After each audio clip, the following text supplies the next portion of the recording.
And good evening, everybody, and welcome to TFC Live. It's Season 2, Episode 14. It was with special guest CM, Liam99, but unfortunately he's been called away to another meeting, so he's not going to be here tonight. Yep. It's just me and please. Fortunately for us, though, we've got plenty of people in tonight. There's obviously I'm in myself, TSM, Monster's in as well, Robin's in, Ren's at work, so he's doing two things at once, okay. George is in as well, and obviously Brian, Science. Evening, guys. Evening. How's it? All right. So far, we've got a few slides tonight and that sort of stuff, and obviously this Monolith TLC started, which has got everybody up in arms because the targets are not quite what we thought they were going to be. Well, they are, but they're not, if you know what I mean. So, but anyway, we'll bang up some slides. We'll have a little look at what's been released and that sort of stuff, and some thought-provoking stuff, and then we'll have a little chat afterwards because there's only, I think, 10 slides, so it shouldn't last the whole duration. Okay, so here we go. There's the title, and let's just zip forward then. There's our content for tonight. So fortunately, obviously, some things are similar to our April 1st weekend stream. For those that saw that, obviously, then I'll reiterate, as Andrew did put on the page, that some of the slides that obviously were from the weekend show weren't actually factual. We actually did make some stuff up. It was a bit of a laugh, just that I'm just concerned now some of the things might get taken forward, that's all. Like the size of one of the targets for a start, which was huge. huge. Yeah, but I did like the ship he found that were made up, because he made that out of various different ships from various different games, and it looked quite funky, I must admit. But I don't think a retargeting submarine with rail cannons on it is a really good idea. I think it might upset a few people. Could be fun though. Right, anyway, so here we go. So it's the Odyssey TLC, as we said. It started already. Yeah, it's obviously started at local time, Kickside time there, as it says then, of midday. And unfortunately, obviously, it goes on till the 12th, which is ideal. And I think it's going to need to for some people. But as it says there, obviously it features the Monolith hull, which is supposedly considered as a skill hull. I think I don't think skill is maybe the right word, but we'll come to that when we look at the hull itself. Interesting then, it says obviously, as I've shown the two pictures down there, it's cannoneers and ironclads. Okay then.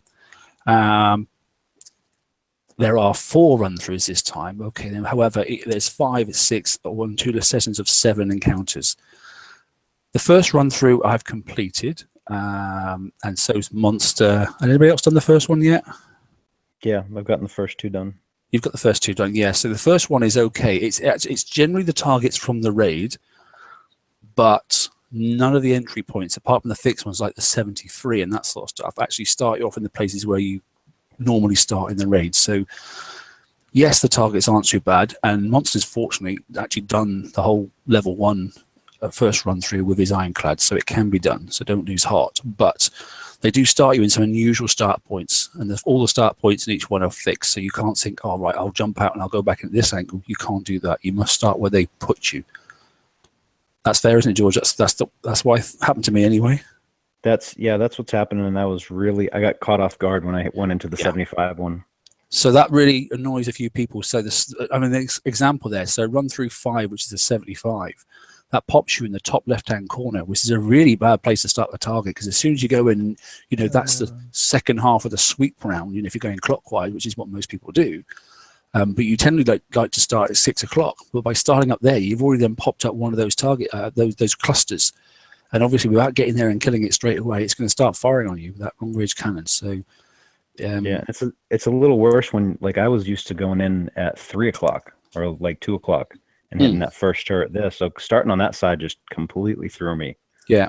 It threw me on the first run through. I have to say, I was like that. What's this target? And particularly one of the low ones. Like, I know a lot of people have been hitting the 74. That's one of the targets as well.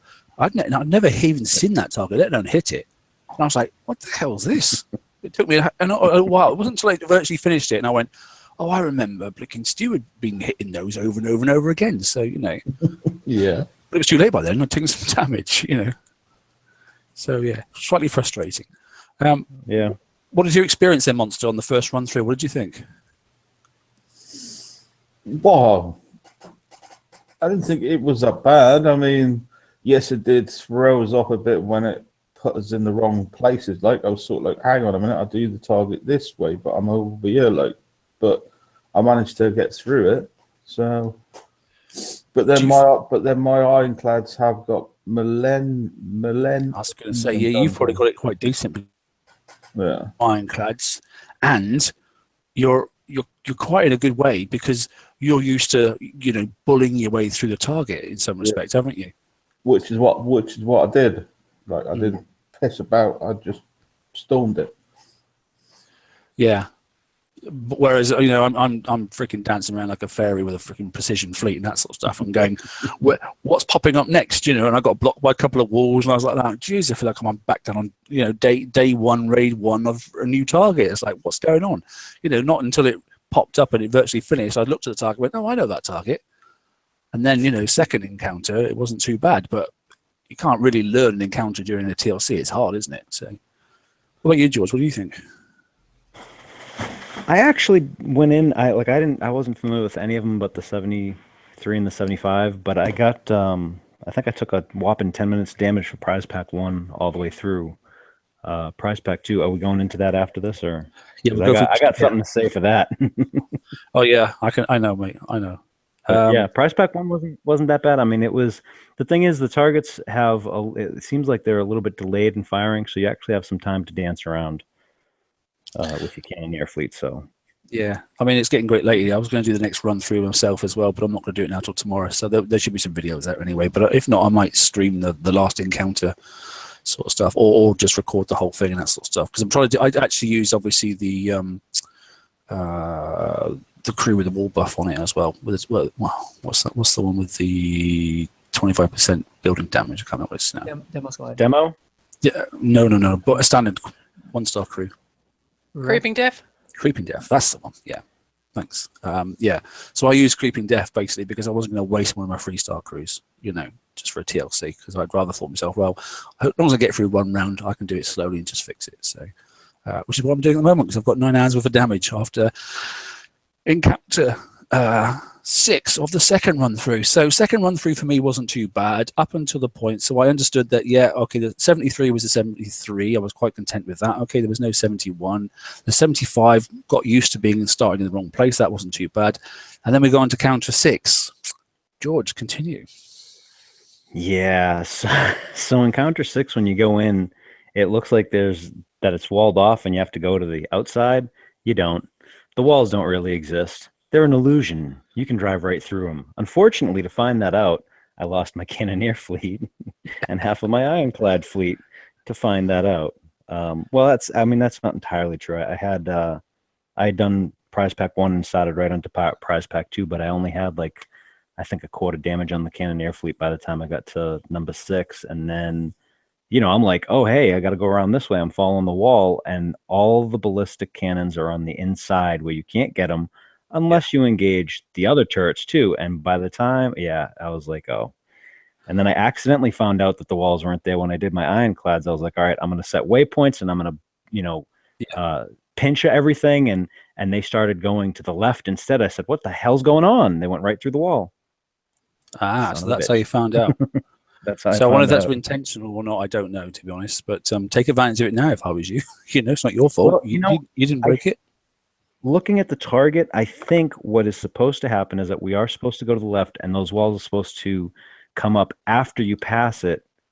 All right, targets, because it's the type of wall that it is, and 2, that actually would allow you to go on the inside and engage all the ballistics, and because they're on a timer as well as being bunches of them, so that actually makes sense that you would have to go in, engage them from the left-hand side, and you'd be able to actually engage the whole target with not losing a cannoneer fleet. Yeah, I mean, I managed to bruise my way through it, I must admit, and I thought to myself, yeah, thank God I did have a crew on that sort of stuff. But as soon as that first ballista hit my cannoneer, because I was coming straight up the path, I was like, that's one ship instantly gone. I think I got one round off and I lost a ship. Right, I'm going to start paving left to right. So I started zigzagging up the target, and whilst they got more rounds off, actually they were hitting mostly behind me. So I took a slightly different. I probably should have used a crew and I didn't think of it, but now that they're all dead, I'm probably going to roll a couple Midnight Marauders and see if I can zombie my way through Prize Pack 3. Just watch the ballistas, mate, because obviously the damage on those things will take a zombie out in no time at all. Yep. Yeah. Anyway, so do you know, it's a bit tricky, and I get, in some respects, okay, it's not supposed to be an easy hole to get.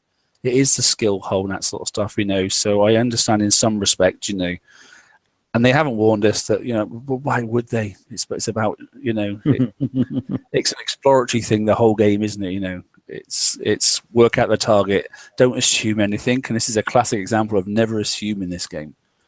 How long do you get to do prize pack 2, just over?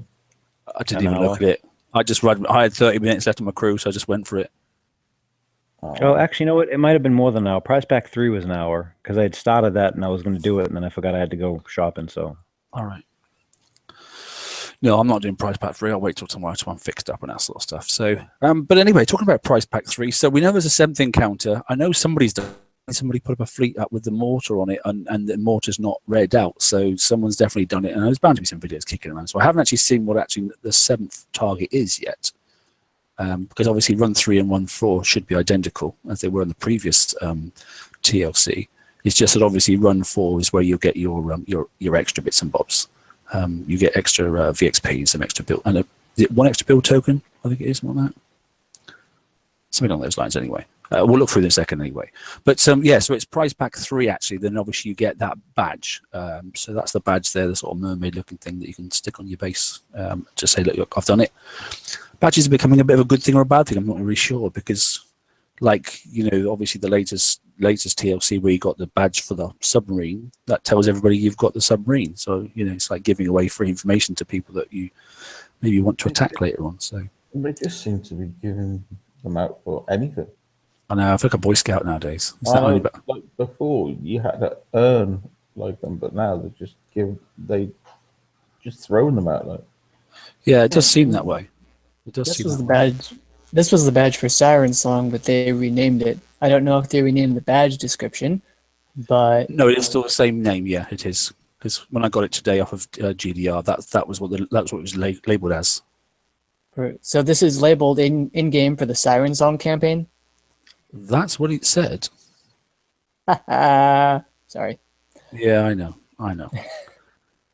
But however, I haven't looked, I must admit, because we haven't done level 3, and I haven't even looked at the badges and what's open and what's not open. So I haven't had a chance yet. But it upsets me at least a little when, your skills for the raid will do you well, and one of the targets is a 74, which not a whole lot of people hit, I feel. But one of the targets is completely new, and we're given a time limit, and we're given massive damage, and we're given essentially double damage because there's no half repair anymore. That's 16 hours for a full fleet of cannoneers. We don't have the time to fiddle around and do all that sort of stuff. Two targets are new. So yeah, I've just looked at, is that Imri's picture? Oh, 7 one's new? George, is that Imri in that picture? Imri sent me the picture, yeah. So thanks, Imri, for the picture, mate. Yeah, so we've just got a screenshot now. I might be able to, let's have a quick look. Let's just see if I can you see that? Yep. Okay. So just so you can see it, there is the run 7 target. None of us are seeing that there, and I think whatever angle you're going at, it's not pleasant, is it? Well, I think he said that he spawned right there. Really? What? Yeah. Yeah. So That's What? not good. yeah, so I don't know what the deal is But with it that. looks right because the way his ships are positioned, it's the Yeah. starting position of a fleet in battle. Yeah. I mean, I wouldn't mind coming at 3 o'clock. But No. You No, know, no, no, no, and no. we- I refuse we to believe it. discussed Yeah, and we discussed this thing about the damn repair times going up and up and up overall. And their response was, well, you're not supposed to take full damage and da. But the problem is when we have these types of things and we're not at half repair, and something goes wrong, or it's a new target, or you have walls that don't exist and we follow the path that we're supposed to and die, you're talking a lot of hours of damage. A lot of hours of damage. yeah, very much. So. A blank cannoneer fleet is how long? Brian, what'd you say? 16 hours? 8 hours? What is 16? it? 16? it's more it's- than that, I think I have an officer. It's 17 probably with D1s. That's just not cool. And it's continuing with the icebreaker. The icebreaker is what, 3 hours a pop? Yeah, Yeah. So when we see this, Well, I got you back know, to 2 hours 20 or 2 hours 30. Anyway, so that's the And the target. thing is- Icebreakers are not as bad as cannoneers, but are still very high. I mean, when you have a fleet of 5, you're going to be talking 10 hours. But they are and you just said, oh well, we're not supposed to be able to take full damage. Well, if this is true and this is the actual spawn point for the target, you can literally Surprise. choose where we spawn, what's in range of us, what isn't in range of us. Yes, you can control the damage. Yes, you can make us take full damage. Like, it's not even a lag issue at that point. It's what you intentionally choose as a developer to do to the player. So don't talk to us like it's out of our hands. It's out of your hands. It's exactly in your hands. Okay, so we've got a little bit. Don't give me that. A bit of update And then. if So, I may, go on, Ren. Yeah, go on. I was just going to say, this is pretty much a question of how you want to pay, right? Because you supposedly, the skill, when you get it, you're able to do the whole raid for free. So you don't spend a coin, Off but past to tense. get it, you spend a coin now. So you pay up front now to get the monolith and weapon special. Then you do 2 months of raid for free, because the first one you won't have it, right? Mm-hmm. Then you get, if you don't do that, and you go IB or you go Empyrean, in theory, like, I've built my Empyrean fleet for free. I didn't spend coin on it or ranking. But now I know I'll likely take more damage than whoever has the monolith or whatever, in theory, right? So it's just like, do you want to pay in installments every month, or do you want to pay up front? That's the question. Well, So- you are gonna And pay- honestly, for people who don't want to pay, my one advice is, don't do this. Yeah, Don't because you do will the pay. DLC now, Yeah. because you will pay. That's a good Stick to point. your plan of icebreakers. They'll be able to do some sets and then slow repair, do some sets and slow repair. Or stick to the Zealous and Empyreans, where you're also going to probably take some sort of damage, but you can also slow repair. Then you don't pay, because you had time to build. That's it. Or the Citadels, you know.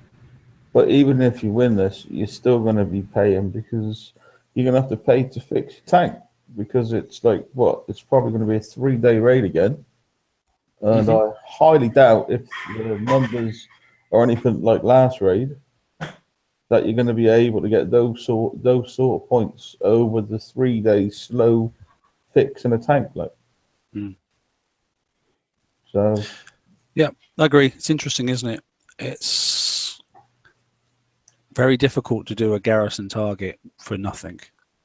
Technical or not, it is very difficult to do. I'm sure it's possible, maybe, with it. I mean, I've spoken to a couple of people, and I've extended the range on my tanks. I've got 2 tanks, so I'm going to rotate them out and hopefully try and fix one in slow time while the other one's being utilized. That's my goal, you know. But I've also built now my nearly finished my second icebreaker fully, obviously, apart from the special just gained from round 2 of this, so that's got to go on. But apart from that, it's built as I did the preview previously. So And Mark, here's another trade-off. I mean, I know you're right. I don't think you can do with the tank mechanic. You can do the target for free.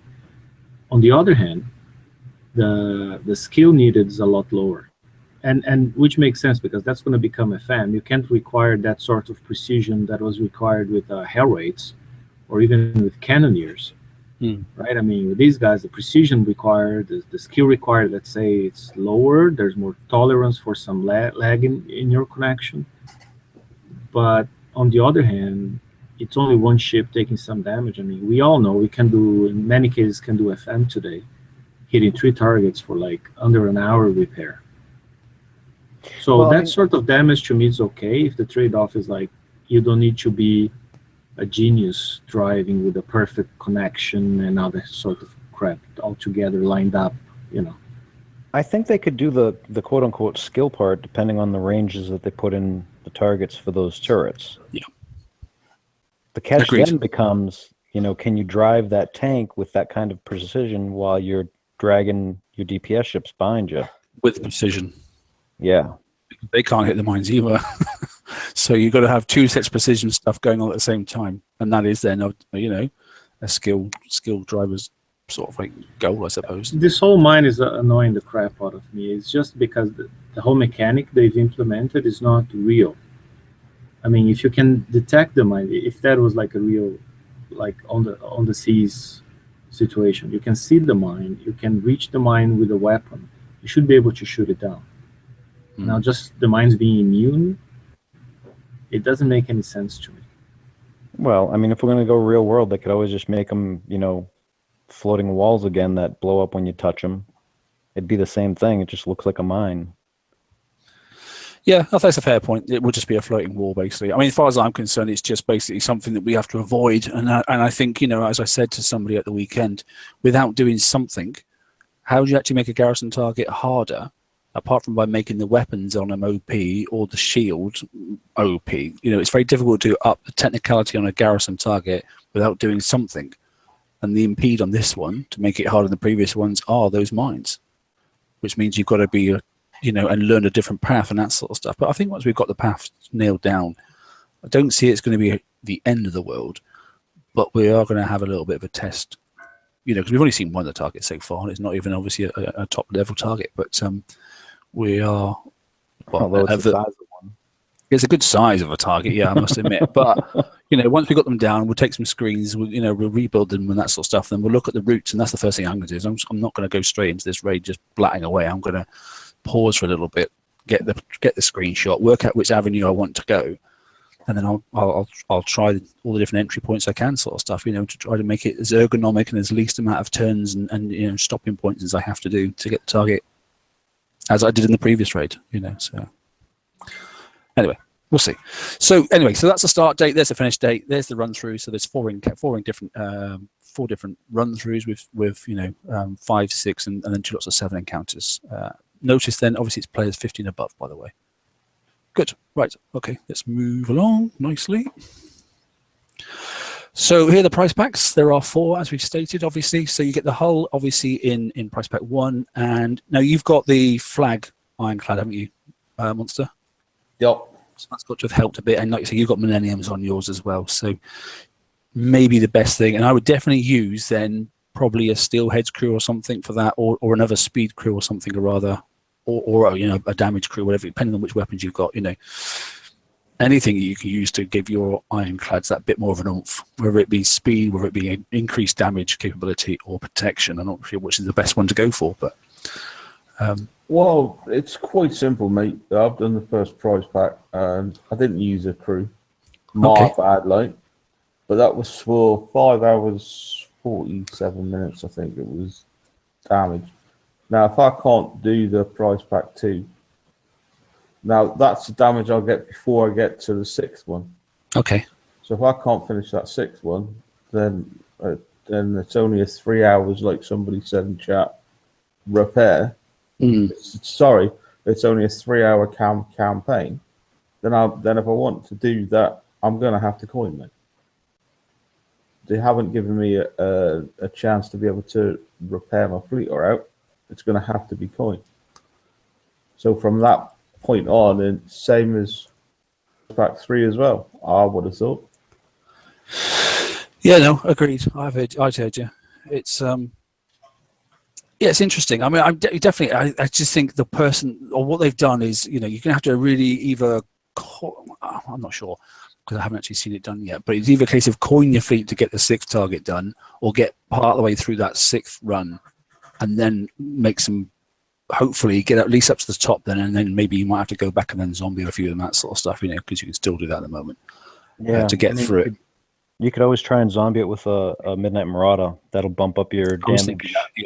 You know. So interesting about the and we didn't have a chance to say about that. So obviously on the 3rd run through, you know, was the same obviously as the 4th run through. Then Dr. Death's fortunately in chat there, and he said basically he took less damage on run than the last run than he did on the previous one. So 7 he said was easier. And I don't think scroll up, but he actually said the way the targets pop up. So although you do, I think it's 12 o'clock popped up first. I don't know if someone can zoom back through the chat and have a quick look where it said it, but he's done it already and said that it's the 12 o'clock one that pops up first, and they just pop up. There's 4 clusters as you saw, and they pop up in a sort of like in a clock face sort of manner. So it's like a 107 kind of where it's in an order and it's time. It's in an order and that sort of stuff, but obviously it's going to be at their timeline and probably not at your speed of your ship timeline. So you know. Well, it's better than spawning right by everything with everything spawned. So yeah, okay. And obviously the big turret at the bottom that was in the bottom right there, that does actually come up last. Is what he said. So oh, good. Okay. yeah, so it's not as bad maybe as Well, we'll see. I haven't done it yet, so I can't confirm, to be honest. Right, so anyway, yeah, so sorry, go back to price packs then. So as it says there then, so yeah, Monolith, Judgment Mortar, and basically then some VXP tokens, but no build tokens, I note, okay, in price pack 1. So you've got it, but you have to slow build. But if you can get through to price pack 2, then obviously the high yield warheads, which we'll look at the slide on that again in a minute, then that's a really good special to have for various different ships. So this is basically the explosive version of the high velocity rounds, and then obviously there you do get some build tokens, only a couple though, but you get a stack more of VXP as well, so it all helps, doesn't it? It starts getting interesting obviously in price pack 3, so obviously you get the over under mortar as well, which we're still not sure if we like it or not yet, but we'll get that, we'll talk about that on the slide. Not very many build tokens though for a skill. Well, yeah, it's a bit sneaky, isn't it? So then you get 10 Monolith build tokens, which is okay and that sort of stuff. So that will get you then to build 1 anyway, because I managed to get a build out for 12 days. So even if you get as far as pack 3, you'll be okay to do 1, and you get a load more VXP as well. So, and unlike obviously Conqueror holes, these don't take so much ranking, they're not as bad. Price pack 4, it's just more tokens. That's all it is. So. But it's not a huge amount. 14 days, isn't it? If you add all that lot up, isn't it 14? Yeah, it is, isn't it? 14 days, and then a stack of VXP. So, yeah. But Ren, you were saying it was with this and all the FM bits and bobs. By the time next raid comes around, you should be able to get 3 out. You said, didn't you? What I mentioned was that if you get the 14 tokens from the TLC, and you're caught up on FM, and then you get, doing it twice, you're gonna get for 10 days, assuming you don't get any 3-day tokens. Otherwise, you get more, but 10 days guaranteed if you're caught up. Yeah. Plus 14, 24. Each build's taking about 14 days, so 24 plus the 9 days we have until raid starts. That makes 33 days. With 33 days, you can certainly get 2 full ships if you're doing nothing else in that time, and have 3-4 days to spare. So 2 ships plus, assuming you already have a tank, a Tide Seeker, a Zalos, or something like that would be ideal. It's a plan if you can get all the tokens. I think 2 of these ranked with all the VXP tokens with the tank, it's actually a plan. We'll lack some DPS, but if you don't have the icebreakers, if you don't have the Empyreans, it's a plan. Otherwise, you have to coin the 3rd ship, and it's also an option. I'm not going to coin that, but some people will.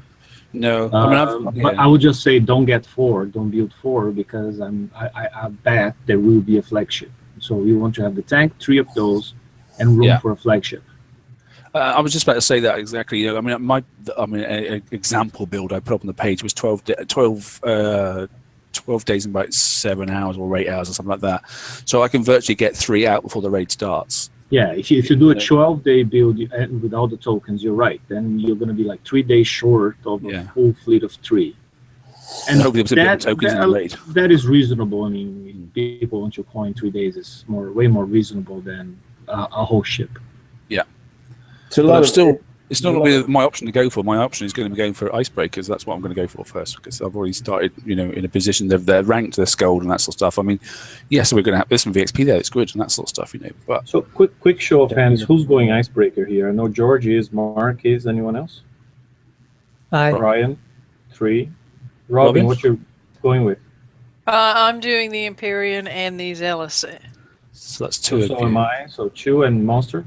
The Empyrean and Zelos, mate. Ooh. So we're split 3-3. Nice. Yeah, that's good. So, as long as when it starts, we'll all be able to actually comment first-hand experience on both approaches. Yeah, that's great. That'll be interesting. Yeah.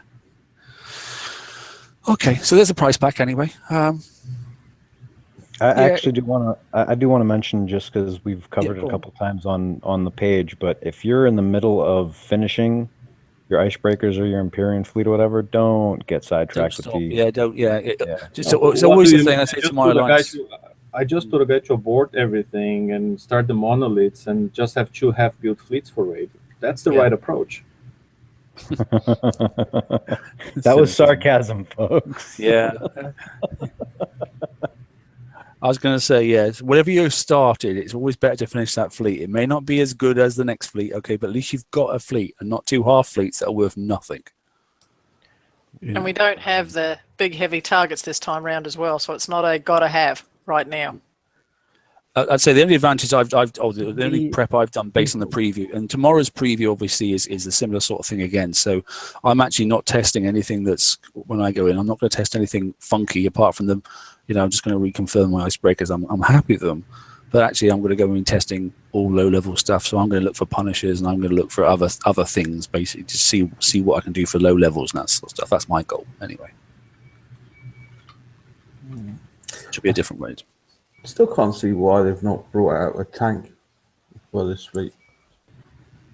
You should I have don't know, one. maybe it something. should be your Zelos. No, I know the Zelos and all that stuff, but as this is a skill hole and as you're going to need a tank, I would have thought they would have brought out a Pacific tank or a new tanky ship. Yeah, icebreaker can be pretty tanky if you do it right. You just build it like you would any other tank. Yeah, but they're not designed to be a tank, mate. And maybe they were going to, but maybe the fact that everyone's saying there's too much content, they decided not to, and just They always do a tank next month, couldn't they? what they want. Yeah. Yeah, they could do. Okay. Well, I mean, Cool. the other option that they have, because we don't know what's coming out. They have. I mean, we're guessing that they're coming out with Harlock's versions of both of these for the raid, right? And they said something about what the hell was it? So George, stop. You're wrong right there. It's not going to be a Harlock version because the Legion ship, so it's going to be a Zoe's version. Now we can continue. Whatever. No.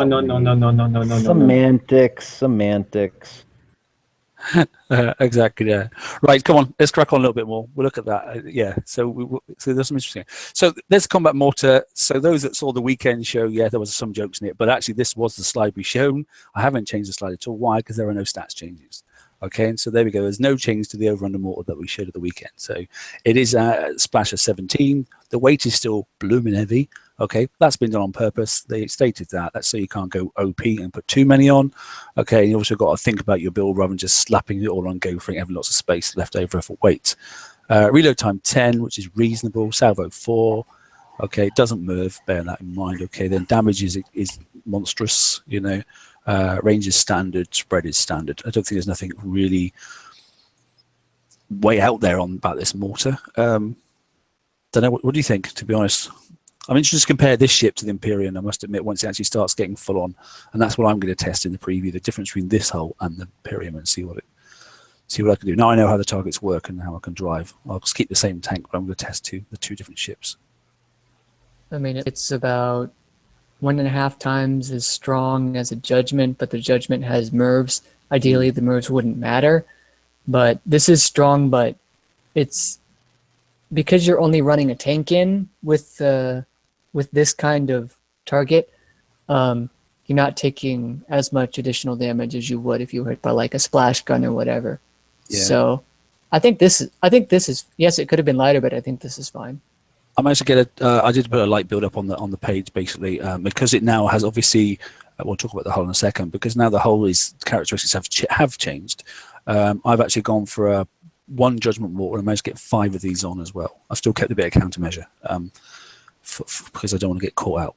So you're basically going to get 3 of these ships because I'm not going to build a 4th. But if you had 4 of these ships basically, and I think it's 61k damage per ship or something like that. So 220, 240, something like that. So it's not too bad. Okie dokie. Right, so that's the mort. That's good. Then there's the high yields warhead. That hasn't changed either. It's exactly the same. Like I said, that's basically the explosive version, obviously, of the high velocity rounds. You lose something, you gain something. So, Ren, we were confirming that you couldn't put this on as well as high velocity rounds. That's right, wasn't it? I wasn't 100% sure in the preview. I couldn't remember. No, I don't think it stacks with HVR. I don't think it does either because it's too similar. You can't. You can't. I tried in the shipyard. Oh, okay. All right. The difference is with HVR, you get more projectile speed and it costs you less weight. Yeah. This one's going to make your ship a lot heavier, so you might have to sacrifice a couple, maybe one mortar or two, change it for something lighter. But you get a massive splash bonus, and the splash is very important because the turrets are very spread in that target. Yeah, whilst you lose 5% on building damage and wall damage, you know, as goes to HVR, and yes, you do lose 70% on projectile speed, but you can make that up with other specials, you know, because actually now we've got 6 specials on this ship. I was a bit sort of like, well, I've got a special left over, what should I chuck in there? There are other things you can utilize. But the fact that you get a 60% splash, this makes things a splash beast. It really does, you know. Yeah, now what I haven't tested, and I want to do that after the show, unless someone can do it now, is see if when you're building an Empyrean, if that can go with the Empyrean special, the trajectory plotter. If they choose, if these two stack, that's fantastic. That's like a great bonus to have. One heck of a hole. Are you on the game there, Brian? Are you able to get on? I am working on it. Okay. I'm trying to log in right now. Okay, cool. We'll come up with that answer in a minute. Good. Okay, and so there we go. There's no change to that. So this is one that we will take a little bit of time to have a little chat about. So there's the super flat top Apollo, which is obviously the monolith and that sort of stuff. You know, yeah, it's a Legion hull. But there has been some changes, and now post the preview, we did have a little chat with some people and that sort of stuff. And not only did we put the survey requests in as per normal, we had some one-on-ones and that sort of stuff. And some ideas that were thrown out was basically this chart that we've now got, which is on the right-hand side. So what have they added? So the red is obviously the preview version, and the release, which is actually come out today, is the one on the right-hand side in green there. So we've added an awful lot of DPS, and those ratios are pretty standard across most garrisons. So you'll get a far more structure damage DPS than what you would do ship damage DPS. But what it does not, no stacking, no trajectory plotter plus high yield, no. Okay, all right, so that confirms it. Darn, says Ren. That's annoying. Okay. But yeah, so interesting. So we're now going to get a mortar hull, okay, that actually drives like an Apollo, because in the bottom there, as you can see, so it does take a little while to speed up, just like the Apollo does. But basically, it'll go to 150% of combat speed. So for mine, I can get one up to 57 from the build that I put on the page. But the recharge time to get up to that is 5 seconds. If you stop for more than 1.5 seconds, then obviously it goes back to start state again, and I'm chugging around at 23 again. So I was going to say that was going to make for very tricky driving. Yeah. I think that's the part where this is called the skill hole, where you, like I think someone said that before, you're going to be driving through a minefield. And you have, literally. Yeah, and you have ships with variable speed.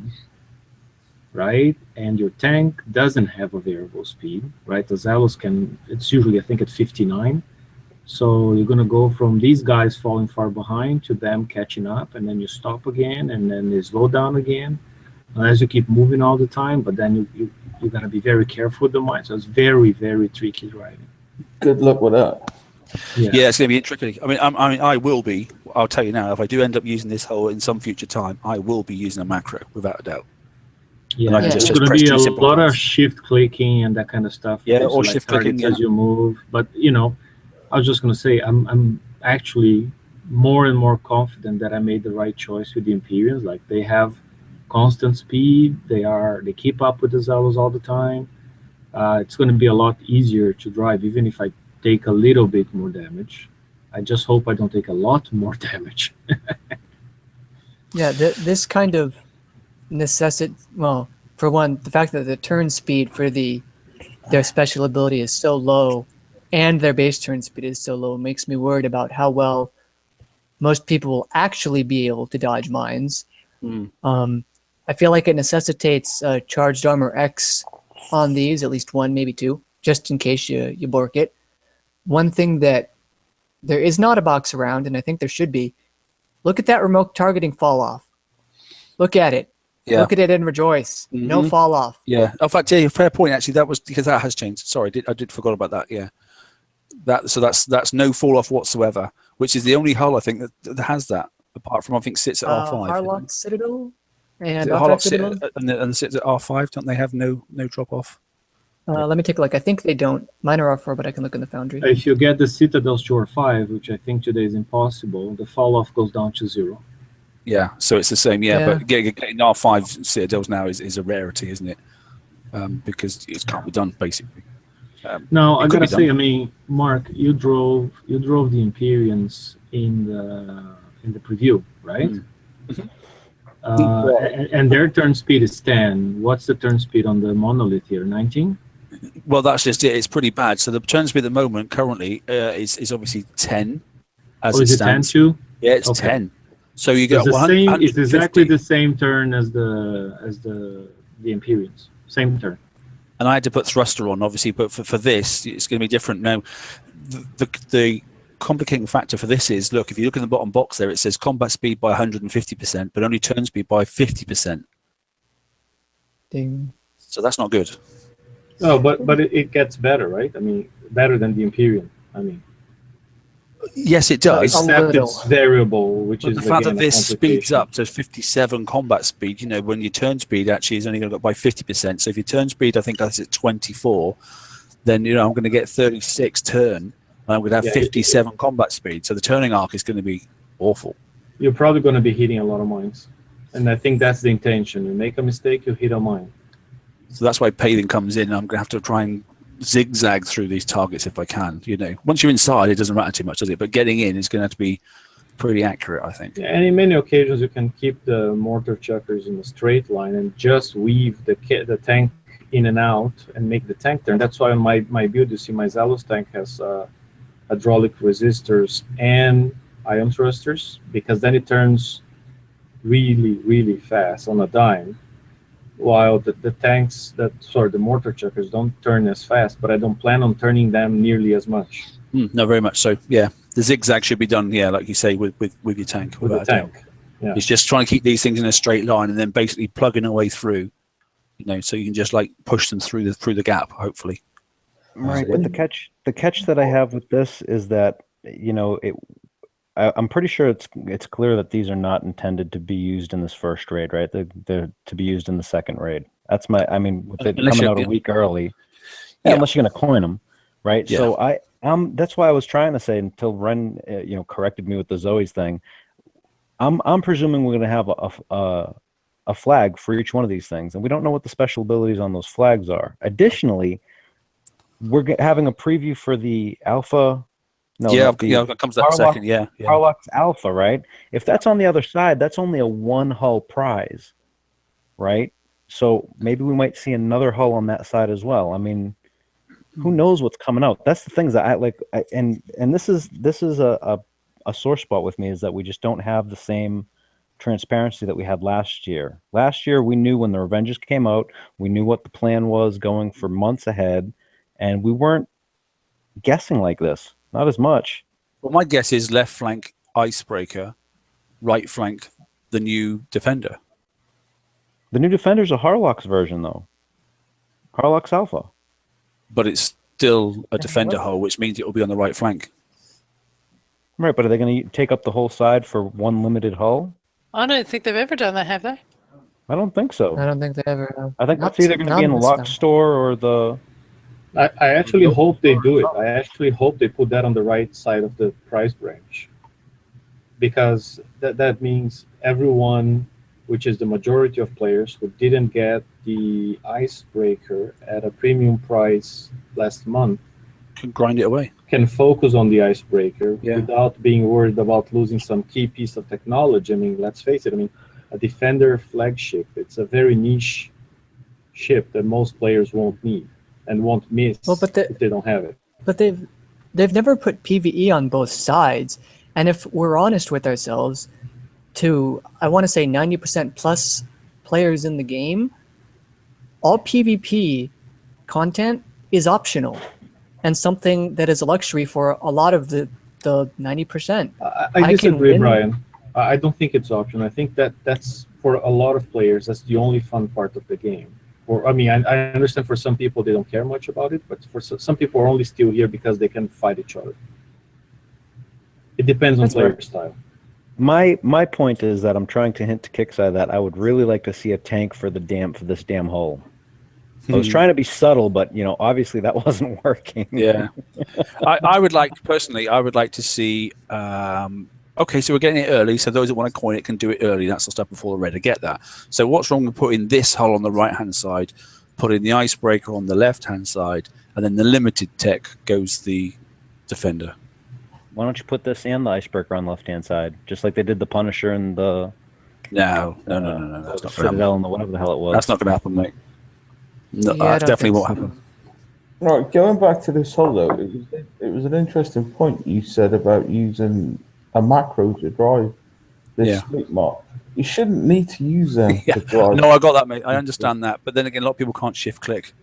They just can't do it because it's about dexterity, and let's be honest, this is more of a grown-ups game than a young person's game, just because the need to have expenditure and that sort of stuff, and those people that are in the latter bit of the community, suffer from things like arthritis and all that sort of stuff, and some of the keystrokes in it are actually quite technical, But StarCraft 2 doesn't eat my clicks. In the last raid, I've had a lot of clicks, legitimate clicks, just eaten by this game. It ignored my input. It drove me into a new launcher turret, and I died. That's been happening. Even though I was Dubs clicking too. right away. That's still happening. Yeah. Happening in Dubs right now to me. It again goes back to they're making the targets require skill, but they're making the targets require skill and capabilities that the game can't keep up with. Well, skill is different from having to use a macro. I mean, anybody can skillfully drive a fleet. You shouldn't have to be skillfully driving essentially two different fleets at the same time. Yeah, which is basically what you have to do for this. You have to navigate around mines with a thingy, and then obviously navigate the holes in behind. Avoid incoming mortars from obviously the attacking Kodiak fleets around the outside, and then making sure that you, as Renner said in one of his examples, making sure that your support mortar ship and that isn't actually the closest item to one of the clusters of turrets that's still there, because actually you're going to take the fire while your tank is trying to go forward to try and do some other business in another piece of the target. So you've got to have your eyes and your wits about you in a garrison target. And that's why one of my mortar chuckers always half loaded with countermeasures and has one countermeasure special, because I make that mistake often. Just in case, that was a very costly mistake, And it happened to me in the preview. I literally went back in straight away and I put some CM. I saw the video, and then I think you added countermeasures one per ship. I didn't put it one per ship just in case I lost, and I thought, well, that'll do.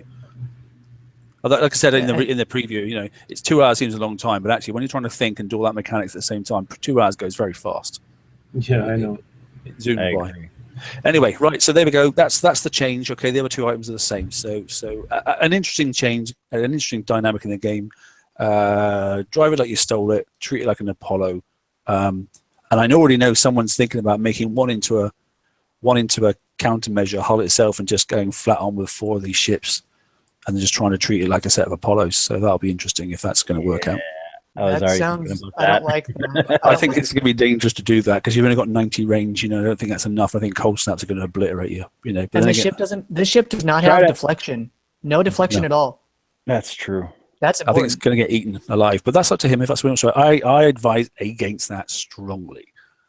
Personally. I mean, it's better than squall launchers on icebreakers. Okay. So there's a couple of previews. But here's the thing: not having any deflection sounds to me like was custom made to pair up with a charged armor if you wanted to have any defense. As the radio just said, instant builds and instant repairs for everybody. Hurrah! Somehow, I do think so. So anyway, here we go. Previews on tomorrow, which is good. So this is the first one. It starts at the same time as last time, which is 11 a.m. PST, which is obviously now we're back online again at the same time as we always were. So we both had our clocks changed. That for UK personnel, that's obviously 7 p.m. to 9 p.m. So I'll be on this one. I can't make up my mind whether I'm going to stream it or not yet, but I will be trying everything but the latest tech. That's my plan this time. I want to see what can do the target. So I'm going to be trying all sorts of stuff, right back from, probably Tideseeker tank to, Punisher tank to other things as well, and maybe some random stuff as well. So I'm interested to see what's here, even Nova Storms and that sort of stuff. I'm going to pull out some odd stuff and see what we can do. Just so we've got a bit of feedback for some lower levels as well. Yeah, I'm a little confused on this one because they're disabling bubbles, which usually means Conqueror stuff, but they're only having the icebreaker, no new Conqueror prints, and then only one event target. Well, maybe it's probably. I was gonna say it probably is because the next one is for base hitting, so it's probably gonna be running on the same server. Okay, that makes sense. But you know what's going to happen? People are going to have like 1 or 2 goes and then just hit your bases. Yeah, well, I don't care. Can't they just toggle bubbles? Is that not as easy as I'm thinking it is? So, you know, if they want to fight their way for the top few hundred people just to get into a server, just to do that, what a reckon waste of an effort. Good lord. Yep. I couldn't be bothered with that, to be honest. Anyway, notice them passwords, okay? They may be staggered, that sort of stuff, obviously. Yeah, I just wanted to say, I think it's very wrong that the same people always get on the previews, and that's very wrong, and I think it should be open to everyone because these people get paid by Kickstarter. And anyway... Did you mute him? I did, yeah. Yeah, it is. All right, stop being a wind-up. Yes, okay, the number of slots available onto the server is exactly... But I should be able to get in because now I can just base hit everybody for 2 hours. That's what they wanted, right? Yeah. Okay. Anyway, so the server... And George muted me because he's paid by kicks. Yeah. Am I going to have to get the hammer out? God, I wish. Oh, dear. Right. Okay. Yeah, exactly. Yeah, ban hammer them. Okay. So there we go. So that's it. So that's the contents, the icebreaker blueprint, siege rockets, blah, blah, blah, Garrison battery and that stuff. You can play around again with obviously the special armors and that sort of stuff, and you can work out how it works because we've had enough of trying to do that. Okay. Yeah. So, and the target's the target and that sort of stuff. Have fun. Charge around those mines. Okay, so that's that one there. And then obviously preview 2, which is the Thursday ones. This is interesting. So there's a Harlock, Alpha, and Moth, okay, coming out. So this thing is going to have the first time we've ever had anything but Reaver that's going to have throwers on it. Okay. I mean, you could have put throwers on anything you wanted, but you still shouldn't have put throwers on anything ever. This is a dedicated Forsaken hull that's going to have a Forsaken thrower. I'm kind of curious. That is so weird. It's going to be weird because it's always been Reaver. What happened to the cesium scarab? I'm blaming Brian for that one. So this is going to be a flag. What happened to the UAVs? So it's interesting. Right? This is going to be a flag hull. Okay, then. And it's not compatible. Well, it's compatible, but it's going to have a different weapon to what the other hulls have on it. Which means it's going to be weird if it gives ballistic bonuses to the other ships, but it's radioactive. But honestly, the other point is we already have so many defender ships that are launcher based and radioactive damage, and we all have a counter to that, the radioactive plates. I think we've had like kind of enough of radioactive based defense ships, honestly. Although saying that, I have got a Malice in my base at the moment with some throwers on it, and it absolutely lit somebody's ships up the other day, and they were quite shocked because they thought it was going to be cannons and it wasn't. So I chopped the Malice in and out for different types of things on it, and it's a fun little hull. But I wonder if you just fooled them and they went in with a fleet that didn't have radioactive deflection. Like, how does it do against ships with radioactive deflection of, say, 10,000? Well, I chop and change my guard quite often, or at least ships in my guard. They look the same, but I just put different things on them all the time. So. Is there any point in this at all? Because 99% of people have got cannoneer holes in their base guards. So the point of this is what? I have no idea, mate. What? Oh. I'm not 99% of the people then, because I haven't got a single cannoneer in my base guard. Yeah, well, you must have changed yours then. No, there's no cannoneers in mine, mate. I don't. Yeah, like the only ballistics I have in my base, period, are 2 ballista in the theoretical front line. Cannoneers. I was wrong with that. The base hitting ones. Liberator? The Liberators. Yeah. Missiles. Liberators, yeah. Maybe he means Malice, because had the base hitting. Yeah, there's Malice in mine. cannons. Yeah, without a doubt. Malice. The Reaver Malice hull I've got in mine. With hammers. I've got one with hammers. I've got one with I've got all sorts of rubbish. So, you know. Okay, guys, I'm dropping. Have a good evening, everyone. Okay, Ren, take care, mate. Nice. The other question I have with this is that a lot of people are using already a flag in their base, either the flag retribution of the flag vendetta. There's always vendetta and whatever the hell the retribution is. I mean, I don't know if I'm kosher with another flag just for base defense. And the thing is, it's because those flagships, like, you need the damage bonuses that they confer to get over any sort of reasonable deflection that these new hulls have. The problem, too, is that you can add radioactive deflection to any hull because of the plates. So, I guess throw like a slow effect or a defense debuff on this polonium thrower, and then we're talking, but it's still going to be broken upon release. So I don't get it either. No, I don't either. Well, look, do you know what? Until we've seen it, I'm not knocking it until I've seen it. And I'll make a decision when we get to... I obviously have no qualms with... I mean, the hull itself is probably going to be quite good, I imagine. Like, it's probably going to be a better alpha, like a stronger defense support chip, and that's great. But I'm intrigued. I'm intrigued by auras and that sort of stuff. I like that sort of stuff. So, and the fact that, you know, it's going to throw us. I want to see the range on them, because I can also think about other holes that I can put them on, that sort of stuff. So there's a few little interesting twists that I'll be interested to see what's going to happen. Right. You know. What I meant to say was 99% of PE are running different types of conqueror holes in their bases. Yeah, exactly. Yeah. yeah, sometimes they're good defenders against themselves. The conqueror holes are. Yeah. Yep. Good. Okay. So let's move on. Someone wants to take the next slide. I don't mind whom does it. Okay. Fixed an issue where a countermeasure reload stat of plus 100% was incorrectly displayed on all holes, regardless of whether or not they actually had the bonus. So did they take it off the weapons in the shipyard, in the rocket yard too? Okay, good. I think so. Fixed a bug where transformers would not be saved when saving the equipment layout for a base turret. Okay. I didn't know they did that. Yes. Changed the condition of the health transfer effect of the gluttony so that it will only trigger once the target ships reach 75% health. Conqueror or defender holes within the trigger area and below 75% total ship health will trigger health transfers. I slowed down because we've already gotten a bunch of questions on the page today about this. The things that you heal have to be damaged enough. They have to be under 3/4. The gluttony can be at any health. Otherwise, that would be dumb. But it's not going to heal your little, they scrape the paint off of your pride. You're not going to heal it up until it gets to 3/4 of its max health or lower. Then you start healing. Mm-hmm. That makes sense, doesn't it? And basically, they were overperforming, weren't they?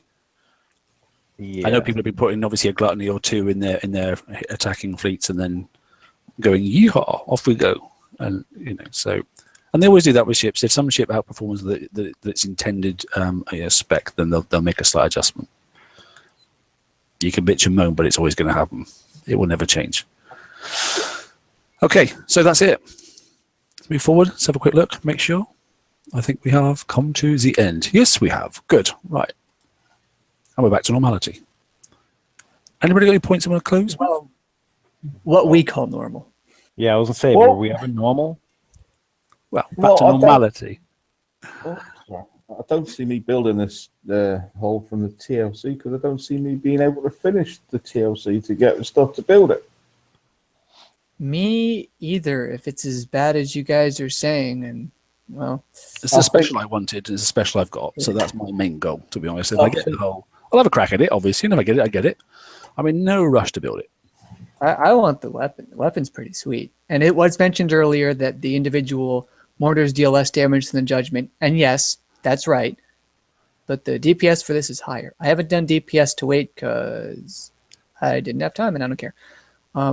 Tuning. Kicks eye.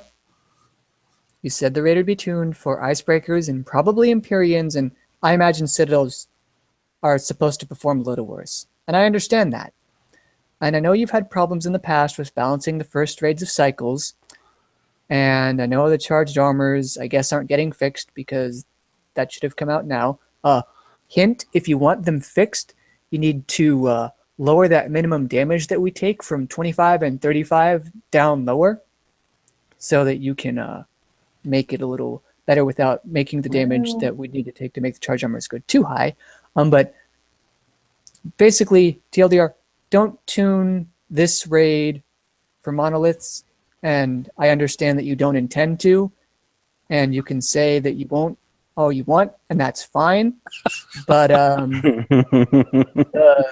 the proof is in the pudding, is in the eating, as some would like to add, which is delicious. But I'll wait and see on that.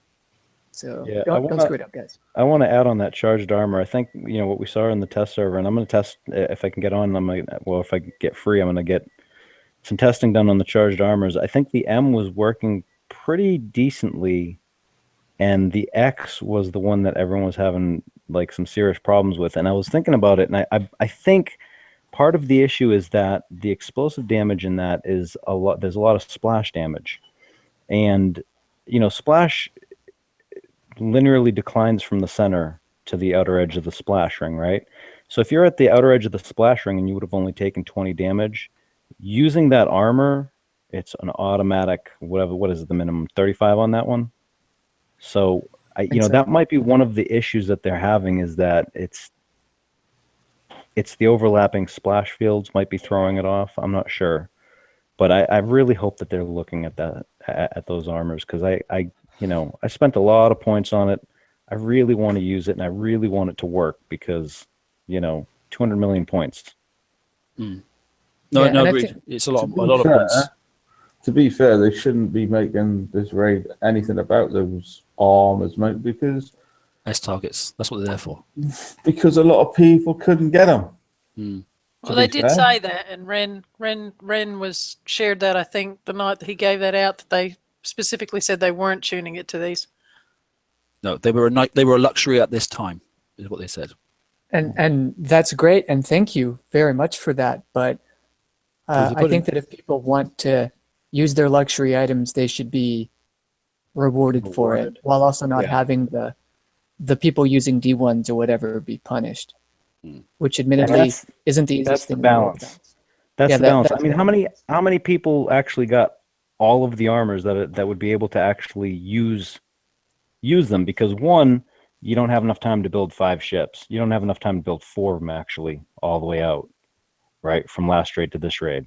So the people that actually got the points and aren't coining like crazy, I mean, it's going to be such a small amount of people that have gotten the 4 and 5 icebreakers to be able to utilize that armor. I mean, they should cruise. They really should cruise. Tune it for the X armors and go from what I'd like to be able to do is what happened previous time, and that's what happened in the Apollo raid, and it also happened obviously the Cannoneer raid. I went ahead, I got my Cannoneers, and I made sure all my people in my alliance that were on at the time, they all got at least ironclads. Yeah.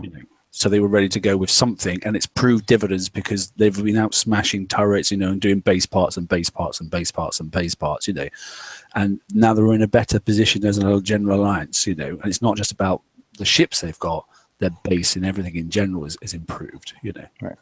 One other thing I would also like to add with the charged armors, some people were reading that article that I had written and were like, oh, we don't have to use resistances.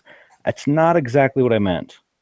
You still want to have resistances with these armors, because if the tuning goes to the point where some of these missiles or something does more damage than what that charge will block, you're going to need those resistances for anything over that amount.